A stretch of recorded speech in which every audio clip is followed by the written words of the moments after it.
It's the Paris Chong Show. You know, Edward Keating, I have a great affinity for him as a photographer in that he was somewhat of a guerrilla photographer. Yeah. Photojournalist. Mm-hmm. The 9/11 work, Yep. which ultimately cost him his life, I know. was amazing. And that's something that, not to try and say, oh, yeah, I could do that. I don't mean that this way. But that's something that would clearly appeal to me as sneaking in there under the deal, shooting pictures, capturing it real, not posed.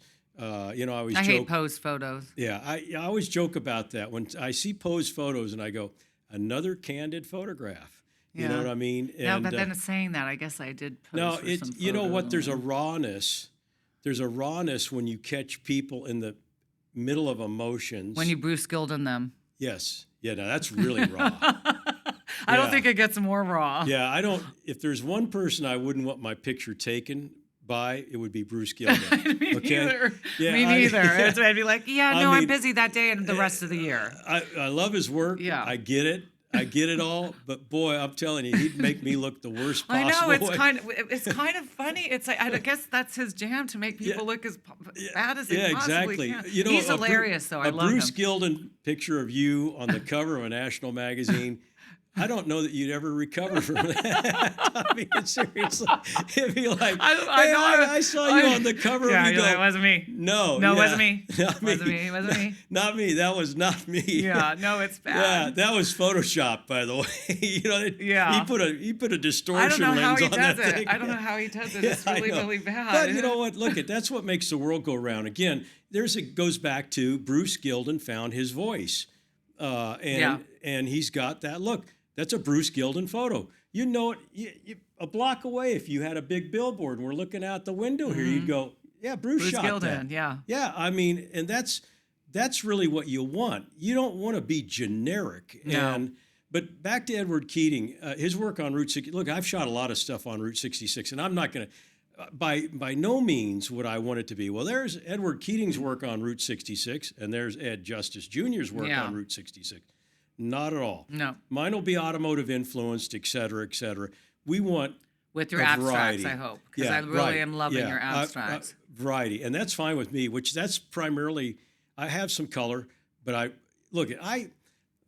people they go, hey Ed, I love that black and white work you do, and I go, well, it's really important you understand that my basis in my photography started in black and white. In an era where color photography was very expensive. And as a young guy, I mean, I was shooting for the magazines at 14, believe it or not. I do believe it. And it was a different time, okay? It's hard to believe in today's world, but it was different. And in order to afford film, I'd buy it at a place in Hollywood that sold to the studios. I'd buy it in bulk, 35 millimeter. Load it in the canisters, the reusable canisters, shoot it, develop it myself. My dad was a very big photo bug, very big. His father, my grandfather, had a camera because he was an auctioneer, and he needed it. See, everybody's got a camera today. The farther you go back, nobody had a camera. Right. And so anyway, black and white, and most people don't understand that the first newspaper to run color was USA Today. USA Today is really not that old in the scope of history. And so if you wanted to sell photographs, it really had to be black and white. I mean, that's where you made your money. So my basis came in black and white. So I love the black and white medium. And people have rediscovered black and white. And I always tell them, if you saw that picture of the Hindenburg and it had the big flames and all, it would be very spectacular. But it had a different effect. Yeah. You get lost in the flames. If you saw the picture of Bobby Kennedy when he was shot, and all you focused on was a pool of red blood, that picture now becomes completely different than the starkness of a busboy leaning over him with a spotlight. Now you're really getting more of the message rather than the gore. Yeah, okay? Because that would have been traumatizing to see all that blood, yeah, no, too. not good. Even not worse good. than the picture was. But that's an important picture. And, that's the type of picture that when the photographer's shooting it, people Who took that picture again? Please forgive me. Well, there's a number of people. For the LA Times, the fellow was Boris Yarrow, but there were about 2 or 3 photographers. And first of all, you got gunshots going, you got major pandemonium, and these photographers have the presence of mind to shoot a picture in available light with film, adjusting their camera. I mean, there's a multitude. I could go down a list of things about what a miracle those photos are. Right. And when you're shooting that picture in those circumstances, because I haven't been in that exact, but I've been it with crashes with race cars and all, people literally would rather punch you than have you take a picture because they think it's a major violation. Mm-hmm. But you're recording history. Yeah. And it doesn't mean that when you record it that it has to be distributed. Mm-hmm. Okay, now in today's world, people immediately distribute stuff. They don't even give it a thought about the ramifications. It's not good. But back then, they made Nick Oots' Napalm Girl picture. Yeah. When you know the backside story on the decision on whether to release that picture, it was not just, hey, wow, this is a incredible shot. This can help us do whatever for the war. Let's put it out there. No, it was a process. Yeah. And it didn't happen right away.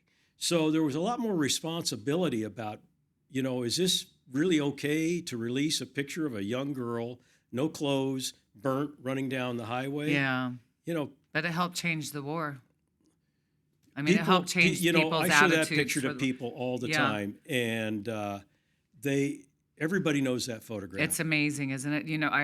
Nick gave me one of those. Yeah. Is that crazy? Oh, that's amazing. I know. I have that photo. No, that's a possession. Yeah. That's it. And that's one of the possessions that don't possess me like the others. Yeah. That's it's just one of those things. It's a simple click of a shutter.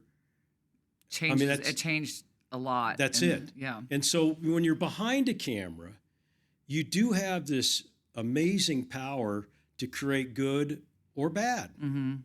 It's the Paris Chong Show.